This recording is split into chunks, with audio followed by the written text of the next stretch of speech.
You think you know everything about the legendary 1970 Chevrolet 454 LS6? Most people believe it was just another big block muscle car from the golden era of American performance. But if you thought the LS6 was simply Chevy's answer to Chrysler's Hemi or Ford's Cobra Jet, you're in for a surprise. What you didn't know is that this engine holds secrets that even die-hard Chevelle enthusiasts have missed for over 50 years. In the next few minutes, you'll discover 20 weird facts about the LS6 that will completely change how you see this legendary power plant, including one fact that proves Chevrolet deliberately misled buyers about what they were really getting under the hood. The LS6 was only available for one single year in A-bodies. Here's something that shocks even seasoned muscle car collectors. The mighty LS6 454 was only offered in Chevelle and El Caminos for 1970, then vanished completely from the A-body lineup. That's right, this legendary engine that many consider the ultimate expression of muscle car power had just 1 year to make its mark in intermediate GM cars. While Chevrolet continued building 454 engines for years afterward, the specific LS6 option disappeared from Chevelle order forms after 1970, never to return. The 1971 Chevelles got detuned versions with lower compression and less aggressive camshafts, but the fire-breathing LS6 was gone forever. This one-year-only status has made original LS6 Chevelle some of the most sought-after muscle cars in existence. What makes this even more intriguing is that Chevrolet had initially planned to continue the LS6 for 1971, with promotional materials and order guides already printed, but pulled the plug at the last minute due to tightening emissions regulations and insurance concerns. The Corvette didn't get the LS6 until 1971. This fact drives Corvette purists crazy. While the Chevelle got the LS6 in 1970, America's sports car had to wait another year. That's right, Chevrolet's own halo car, the Corvette, was denied the most powerful engine in the GM arsenal while it was being installed in Chevelle and El Caminos. The 1970 Corvette topped out with the LS6 454, rated at 390 horsepower, a full 60 horses less than what Chevelle buyers could order. When the Corvette finally got the LS6 in 1971, it was already a different animal, with aluminum heads instead of the iron units used in the Chevelle, and only 188 were built before the option was discontinued. This bizarre decision by Chevrolet marketing has never been fully explained, though many believe it was to protect Corvette sales, as an LS6 Chevelle could outrun most Corvettes for thousands less money. It had the highest advertised horsepower of any 1970 production car, 450 horsepower and 500 pound-feet of torque. Those were the numbers that made every other manufacturer in Detroit nervous. The LS6's factory rating made it the undisputed king of advertised horsepower for 1970, beating out the 440 horses of Plymouth's six-pack 440 and the 430 of Ford's Super Cobra Jet. But here's where it gets interesting. Many who tested these engines on dynos found the real numbers were significantly higher than advertised. Some engine builders discovered well-tuned LS6 engines putting out closer to 500 horsepower at the flywheel, suggesting Chevrolet was deliberately underrating the engine to avoid insurance and regulatory scrutiny. This wasn't uncommon in the muscle car era, but the LS6 seemed to have one of the biggest gaps between advertised and actual power. The massive torque number was equally impressive, delivering tire-shredding acceleration that could break traction at will, even with the primitive bias ply tires of the era. Chevrolet only built 4,475 total. The production numbers for the LS6 are shrouded in mystery and controversy.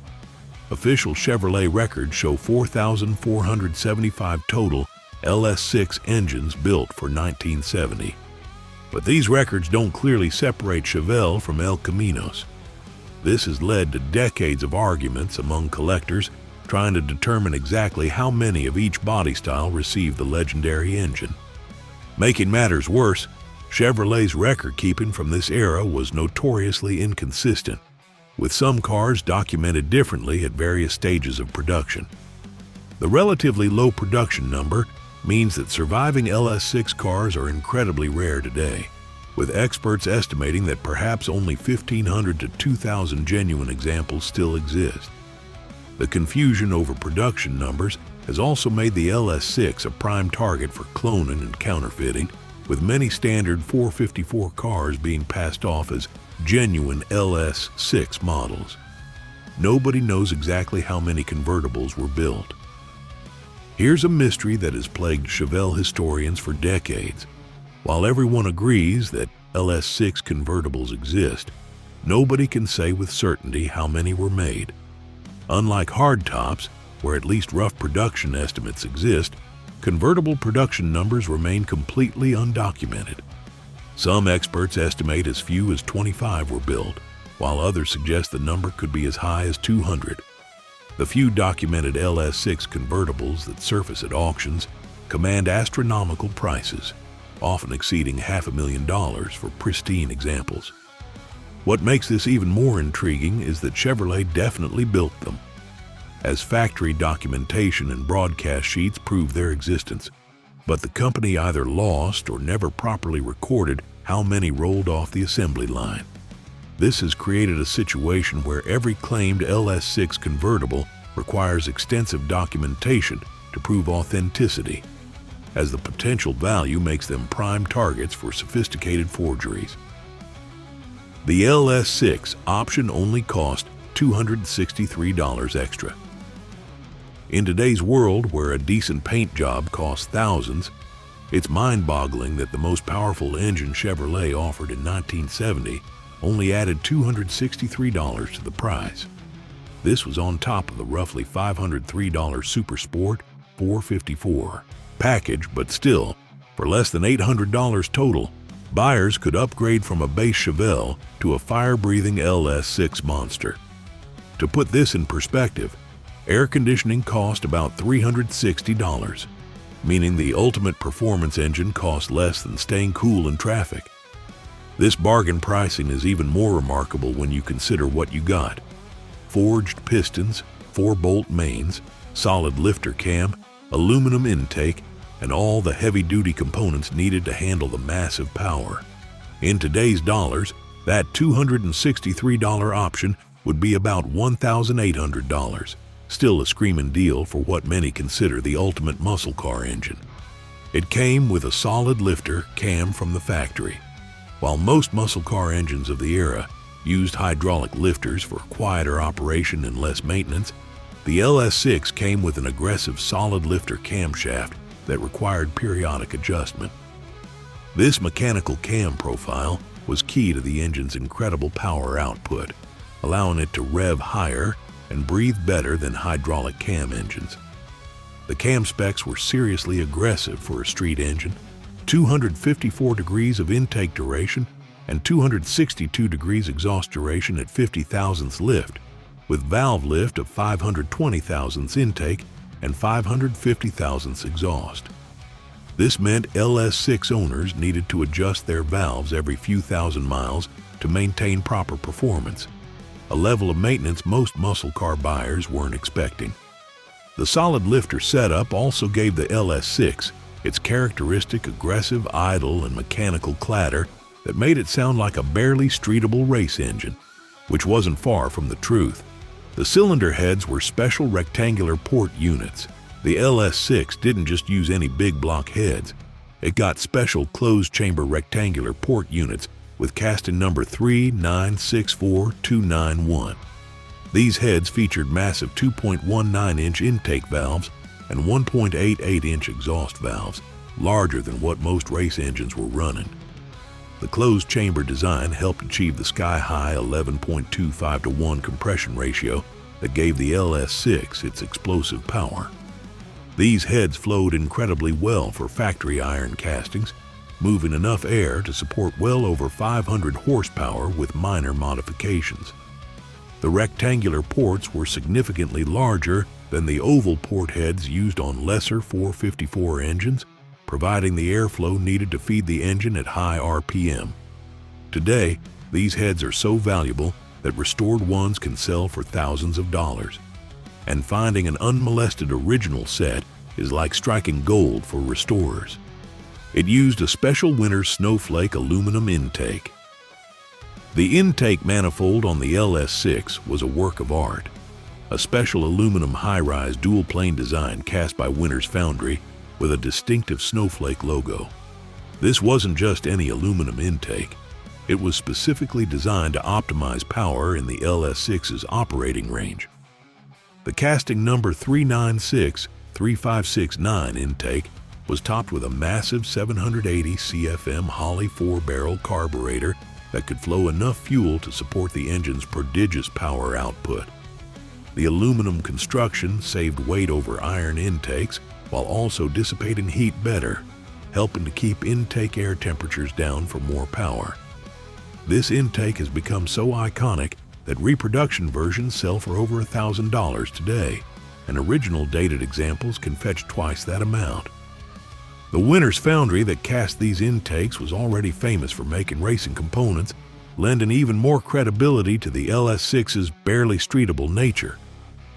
Real cowl induction was standard equipment. Unlike many muscle cars where hood scoops were just for show, the LS6's cowl induction system actually worked.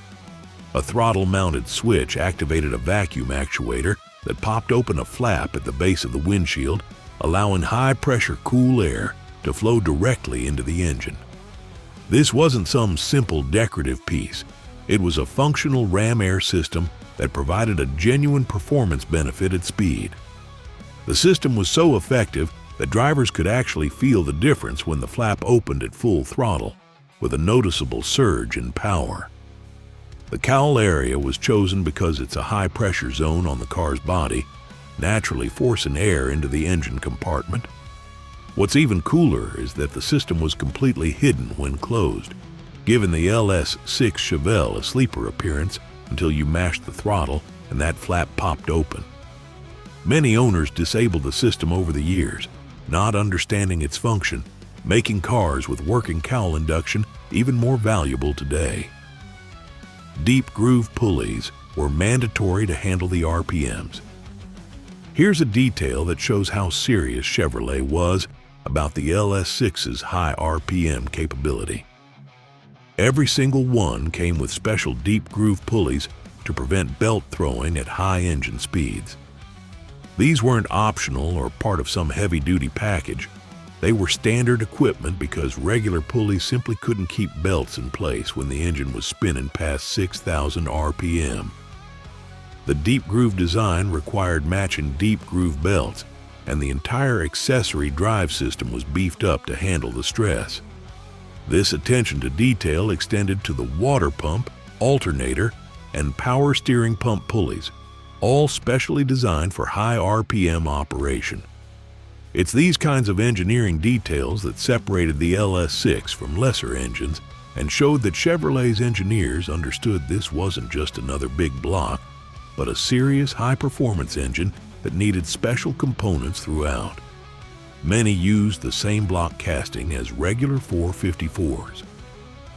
Here's something that confuses many enthusiasts. The LS6 often used the same 3-9-6-3-5-1-2 block casting as regular 454 engines. This means you can't identify an LS6 just by looking at the block casting number, which has led to countless arguments at car shows and swap meets. The key differences were in the machining and internal components. LS6 blocks got 4-bolt main caps, while many regular 454s only had 2-bolt mains. The blocks were also hand-selected for LS6 use, with sonic testing ensuring optimal cylinder wall thickness. This sharing of castings has made it easier for counterfeiters to create fake LS6 engines, since the block looks identical to lesser 454s. The only way to truly verify an LS6 is through the engine suffix code stamped on the pad. along with documentation proving the engine's provenance. If you thought that was impressive, wait until you see what's coming up. An engine suffix code that separates real LS6 engines from fakes, a shocking fact about air conditioning that'll make you rethink 1970s priorities, and a ghost engine that Chevrolet advertised but never actually built. So let's continue. The engine suffix code is the only way to verify authenticity. When it comes to identifying a genuine LS6 engine, the suffix code stamped on the engine pad is the holy grail.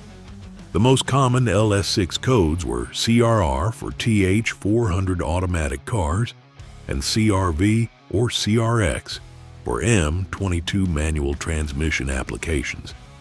These three-letter codes were stamped at the factory and are nearly impossible to fake convincingly because of the specific font and spacing used. However, here's where it gets tricky. Unscrupulous sellers have been known to restamp blocks or weld up and restamp the pad area to create fake LS6 engines. This has led to a cottage industry of experts who specialize in detecting restamped engines using everything from chemical analysis to microscopic examination of the stamping marks. The suffix codes also tell you exactly what the engine was originally equipped with, including transmission type and whether it had air injection for emissions. For serious collectors, a properly documented suffix code with supporting paperwork is worth tens of thousands of dollars in added value. You couldn't order air conditioning with an LS6. In one of the strangest decisions of the muscle car era, Chevrolet absolutely refused to install air conditioning on any car equipped with the LS6 engine. This wasn't a technical limitation, as regular 454 Chevelle could be ordered with air conditioning without any problems. Instead, it was a deliberate restriction, possibly because Chevrolet worried about the solid lifter cam's idle quality with the added load of an AC compressor. This decision seems even more bizarre when you consider that buyers were willing to pay extra for both options, and Chevrolet was leaving money on the table. Many LS6 owners in hot climates immediately had aftermarket air conditioning installed, though this often required changing to a milder cam to get acceptable idle quality. Today, this restriction has created an interesting situation where any LS6 Chevelle with factory air conditioning is immediately suspect as a fake, since the combination was never available from the factory. Stock LS6 cars ran low 13-second quarter miles. The performance numbers achieved by stock LS6 Chevelle were simply staggering for the era. Multiple period road tests documented quarter-mile times in the low 13-second range, with some achieving 13.12 at 107 miles per hour on skinny bias-ply tires. These numbers would be impressive today with modern rubber, but on the primitive tires of 1970, they were almost unbelievable. What made these times even more remarkable was that they were achieved with factory-stock cars running through restrictive exhaust systems and breathing through a single 4-barrel carburetor. Professional drag racers quickly discovered that with slicks and headers, LS6 cars could dip well into the 12-second range without touching the internals. The combination of massive torque and relatively light weight for a big car made the LS6 Chevelle one of the quickest accelerating cars ever sold to the public. Even more impressive was the trap speed, which indicated the cars had plenty more in them with better traction. Automatic transmission cars were nearly as quick as manuals. Conventional wisdom says manual transmission muscle cars were always faster than automatics, but the LS6 broke this rule. Tests showed that turbo-hydromatic 400-equipped cars could run virtually identical quarter-mile times to the vaunted M22 Rock Crusher 4-speed manual cars. The reason was simple. With the massive torque of the LS6 and the traction limitations of bias-ply tires, the automatic's consistent shifts actually helped put power down more effectively. The TH400 was also an incredibly stout transmission that could handle the LS6's brutal power without breaking a sweat. Some drag racers actually preferred the automatic because it was more consistent and didn't require perfect shifting technique to achieve optimal times. This parity between transmission options was unusual in the muscle car world, where manuals typically held a significant performance advantage. The automatic also made the cars more streetable for daily driving, though few LS6 owners used these beasts for commuting. Every LS6 came with smog equipment. From the factory, despite being the ultimate performance engine, every single LS6 left the factory with AIR, air injection reactor, smog equipment. This system used a belt-driven pump to inject fresh air into the exhaust ports to help burn unburned hydrocarbons, and it was universally despised by performance enthusiasts. The pump robbed a few horsepower, added weight, and cluttered up the engine compartment with hoses and tubes. Most owners removed the system within days of taking delivery, though this was technically illegal even in 1970. The irony is that the LS6 still made its advertised power with all this emissions equipment in place, suggesting the engine was even more powerful than Chevrolet claimed. Today, restored LS6 cars need this equipment to be considered correct, making original AIR components surprisingly valuable. The system also created a distinctive whistling sound at idle that many owners found annoying, another reason it was quickly removed. The legendary LS7 was a ghost that never existed. Here's one of the biggest mysteries in muscle car history. Chevrolet advertised and even sold LS7 crate engines rated at 465 horsepower, but never installed one in a production car. The LS7 was supposed to be the ultimate development of the 454, with wilder cam timing and even higher compression than the LS6. Chevrolet printed literature, assigned option codes, and even built a handful of engines, but no documented factory-installed LS7 car has ever surfaced. Some claim a few were built for special customers or racers, but without documentation, these stories remain just that, stories. The LS7 has become the Bigfoot of the muscle car world, with enthusiasts spending decades searching for a real one. What makes this even more intriguing is that Chevrolet definitely built LS7 engines, as they were available over the counter at dealers. But the company apparently decided at the last minute not to install them in production cars, possibly due to warranty concerns or emissions regulations. The LS6 lived on in the 1971 Corvette. While the LS6 disappeared from Chevelle after 1970, it got a brief second life in the 1971 Corvette, though in altered form. The Corvette version used aluminum heads instead of iron, reducing weight but also changing the engine's character. Only 188 Corvettes received the LS6 in 1971, making them even rarer than the Chevelle versions. These Corvette LS6 engines were also among the first to receive both gross and net horsepower ratings, showing how the industry was beginning to change its measurement standards. The aluminum heads actually flowed better than the iron units, potentially making more power, but the lower compression ratio required for 1971 canceled out any gains. This one-year run in the Corvette marked the true end of the LS6 story, as emissions regulations and insurance concerns killed it for good after 1971. Chevrolet canceled the 1971 Chevelle LS6 at the last minute.